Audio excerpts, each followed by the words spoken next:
가정경제 늘 고민이시죠? 자, 이 시간에 그 고민 모두 해결해 드리겠습니다. 지속가능한 가정경제연구소 이재문 팀장 연결하겠습니다. 안녕하세요. 네, 안녕하세요. 예. 자, 오늘은요, 어떤 주제로 얘기 나눠보나요? 네, 이제 명절이 짧다 보니까 아무래도 더 아쉬움이 남는 구정연이었던 것 같은데요. 네. 이제 고향에 계신 부모님을 뵈면서도 자식이라면 또 큰 도움을 드리지 못한다는 마음 때문에 평소에 죄송한 마음을 갖고 살아가시는 분들이 많을 것 같습니다. 예. 그래서 오늘은 우리 부모님을 생각하는 마음으로 경제 이야기를 준비해봤는데요. 예. 곧 은퇴를 앞두고 계시거나 혹은 이미 은퇴하셔서 인생의 2막을 시작하신 분들에게 바로 적용해 볼 수 있는 팁이 아닐까 싶은데 오늘 설명만 잘 들으시면 또 바로 적용할 수 있는 내용이니까 실천해 보시면 좋을 것 같습니다. 네. 바로 실천할 수 있다고 하니까 조금 더 관심이 가져지는데요.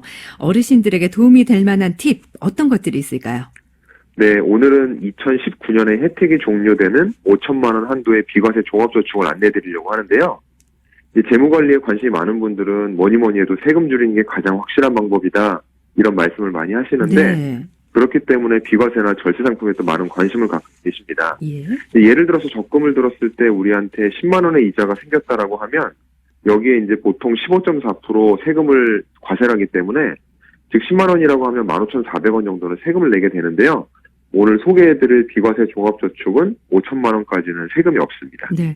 사실 뭐 요즘에 그 저축을 해도 이자가 워낙 많지 않잖아요. 맞습니다. 네, 거기에 또 세금까지 떼면 정말 얼마 안 되는데, 이게 또 1인당 5천만 원 한도라고 하니까 잘 활용을 하면 세금을 많이 아낄 수 있을 것 같다는 생각이 들어요.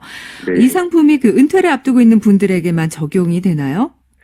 기본적으로 가입 대상이 만 65세 이상이셔야 되고요. 예. 아니면 장애인이라던가 독립유공자, 기초생활수급자 같이 좀 제한적이다 보니까 사실 가입할 수 있는 범위가 넓진 않습니다. 네.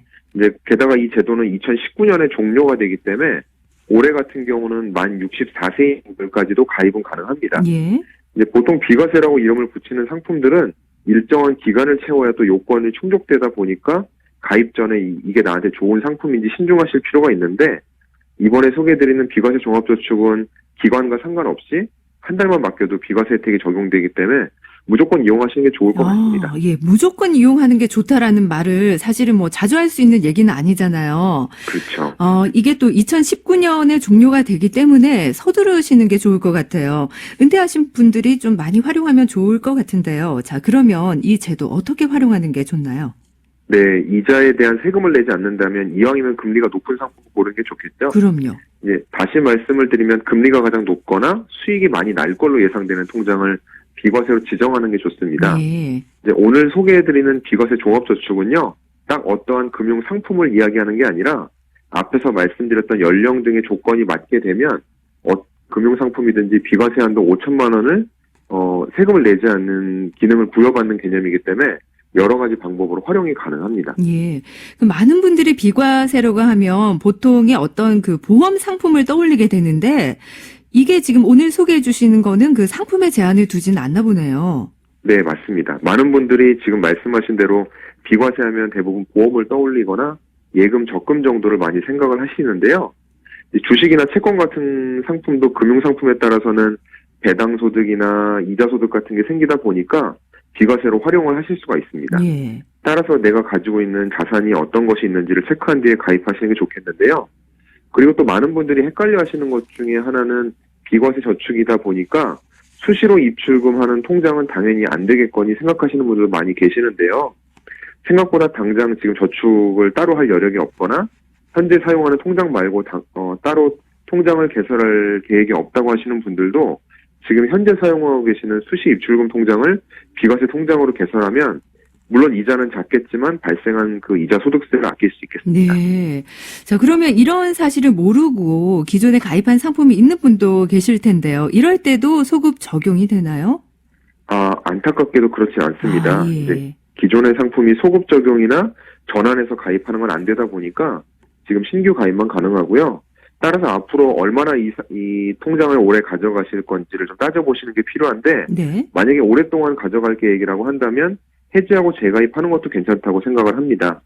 그리고 이제 중요한 것은 비과세 종합저축을 몇 개로 나누어서 가입할지에 대한 개수 제한이 없기 때문에 모든 상품을 통틀어서 원금 기준으로 1인당 5천만 원 이내로 몇 개로 나누셔도 좋을 것 같고요. 예. 네, 다시 말씀드리면 5천만 원 한도 내에서는 금융기관의 계좌 수와 상관없이 복수로 설정이 가능하다는 뜻입니다. 그렇군요.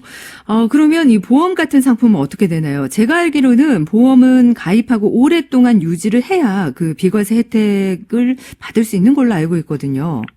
네, 말씀하신 게 맞습니다. 현재 이제 저축성 보험이라는 거를 가입을 하게 되면 비과세 요건을 갖추기 위해서는 최소 10년 정도는 보험을 유지하고 불입을 하셔야 되는데 네. 네, 만 65세 이상의 고령자가 납입보험료 총액 말씀드린 5천만 원 이내에서 보험을 가입할 때는 지금 말씀드렸던 비과세 종합저축보험 특약 가입을 통해서 보험기간이 이제 10년이 안 되더라도 즉 5년이나 7년 정도로 짧게 가입한다 하더라도 비과세 혜택을 적용받으실 수가 있습니다. 예. 다만 좀 주의하셔야 될 게 보험 상품이라는 상품의 특성상 가입할 때 보험사에서 떼가는 사업비는 뭐 동일하다 보니까 보험을 중간에 해지할 때는 기존 보험들과 동일하게 손해가 있다는 점 기억을 하셔야 될 것 같습니다. 그렇군요. 자, 2019년까지 1인당 5천만 원까지 가입이 가능한 비과세 종합저축. 이 모든 금융상품들이 장단점이 있겠지만 이것만큼은 그래도 장점이 좀 더 많은 제도인 것 같아서 아주 매력적이에요. 네, 말씀하신 대로 동일한 상품에 세금을 내지 않아도 되는 기능만 추가로 부여가 된 거기 때문에 특별히 손해가 볼 건 없다고 생각을 합니다. 이제 오히려 가입 대상이지만 정확하게 설명을 많이 해주지 않다 보니까 몰라서 가입을 네. 못하신 분들이 많기 때문에 이런 부분들 잘 활용하시면 좋을 것 같습니다. 예. 자, 오늘 우리 부모님들 중에서 가입 대상인데 이런 정보를 몰라서 아직까지 혜택을 보지 못하는 분들이 많다고 하니까요. 이 자녀분들이 좀 잘 챙겨봐 주시면 좋을 것 같아요. 자, 오늘도 좋은 정보 감사드립니다. 네, 고맙습니다. 네, 지금까지 지속가능한 가정경제연구소 이재문 팀장이었습니다.